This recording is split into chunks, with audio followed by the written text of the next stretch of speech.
Flying into Punta Cana can be stressful, from getting the e-ticket requirement to the long immigration lines to scams right outside when you get to the airport. I'll walk you through what's changed in 2025 and how to avoid the mistakes that cost travelers time and money. So, if you're flying into the Punta Cana airport, here's everything you need to know. So the airport can be smooth or it can be stressful. So let me walk you through what has changed and what to avoid and how you can get through faster. So the first thing is everybody has to fill out an e-ticket. It's an e-ticket requirement and you have to fill that out online before arrival. Now, when we left here, family of five, flying to Punta Cana Airport, we had to fill it out even before we were able to check in. I had to check in, do bags, etc. So even here, before I left the New York airport, I had to have my e-ticket to fly into Dominican Republic, and you have to have one also when you come back from Dominican Republic, and you have to fill them out before. So it's free. Here's the scam situation. Make sure that you don't pay for this. This is a free thing that you do. Make sure you are on the official Dominican Republic government site. Look for the locks. I'm a cybersecurity engineer, so I just make sure you look for the lock. Make sure that it's secured, and make sure that they're not asking you for any money because this is free. So my tip here is make sure that you fill this out. You can do it a week before your trip, 3 days before your trips. Just do it before your trip and then take a screenshot of the QR code and keep it on your phone or your email. I would suggest to keep it as a picture on your phone just in case Wi-Fi happens and you still have your QR code with just the picture. Number two, arrival and deplaning. So, depending on the airline, you are either going to walk into a terminal or you're going to get bussed from the tarmac. If you're traveling with kids like we did, the strollers or a lot of bags, just the bus can be kind of chaotic because you have a lot of things that you have to like carry around with you, and especially like a bus, everybody's trying to get into the same bus.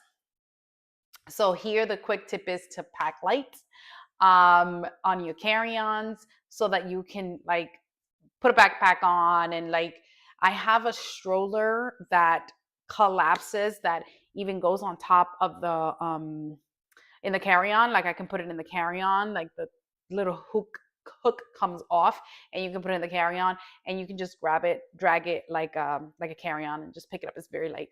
So just pack like umbrella kind of strollers that you don't care about, that are going to get banged up and stuff like that. Don't carry your super expensive stroller when you're traveling, and just like I said, like a backpack. Just travel light because you're going to be like around a lot of people just trying to cram into um, the bus.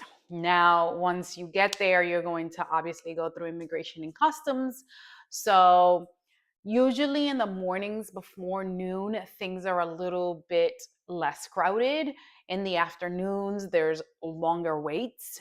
So, you have to have your passport, you e-ticket if you did any duty free on your way in or your way out, and then your baggage claims and customs. So when we went into their Punta Cana airport, we had the baby with us. So they directed us to, there is a line for like extra help kind of thing. And that's the line that we went through. The same thing happened to us when we went to the Punta Cana airport and I was pregnant. So I didn't have to stand on the super extra long lines. You can be there for hours. For hours. I mean, these planes come in packed. And if you have a Dominican passport, you can also go through that line. So have snacks, water for the kids. Make sure you keep your passports and your QR code ready for all of that. Also, after we got out, most people went through like a secondary. They had to put their bags through another kind of camera and things like that. Again, we were with our family, so we were able to just go around and just get right through. So we didn't have that much problems. So that's why I'm here telling you to do these things, because even if you go through and they scan your bag, they should just scan it and you should just continue going. There should be no stopping there. So the common scams to watch out for: fake e-ticket websites, like I mentioned before, luggage theft. So make sure you lock your check bags. Just make sure you double lock them. Don't put I wouldn't put my laptop in my checked bag. I would put my laptop in my carry-on. Anything that is extremely valuable to me, I'm not going to leave it on my check bags. I'm going to have it with me on my carry-on. Something else that happens is poor currency exchange rates at the airport.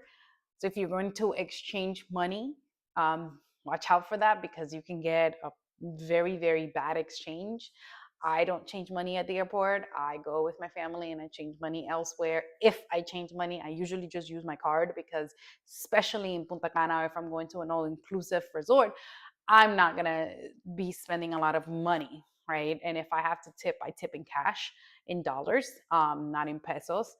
And that's what I do because I'm around a resort. Now, if I'm going out to do things and I'm not going to be in the resort or around like touristy area, then yeah, I would definitely exchange money. But for the most part, when I go to Punta Cana, I don't exchange money. When I go to Dominican Republic or Santo Domingo, I do exchange money. But Punta Cana, I do not exchange money. The aggressive timeshares right outside customs. Just say no gracias, no gracias, and just keep walking. Just say no thank you, and just keep walking. Keep walking. Don't pay attention to none of those people that are outside. Like, just please don't fall for any of that scam. Transportation options. Taxis are normally overpriced from $60 to $100 right now. Uber is very unreliable there, so I wouldn't do Uber. So car rental, it's possible, but driving in DR is intense.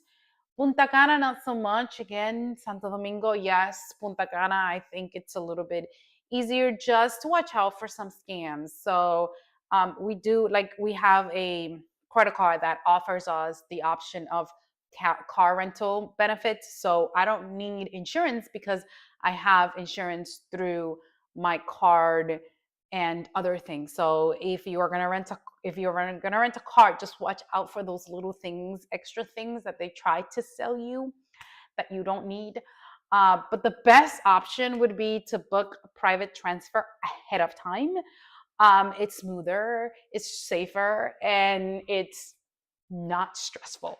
So we rented, we had booked our transfer ahead of time with this company that was really, really good. They had the sign out for us.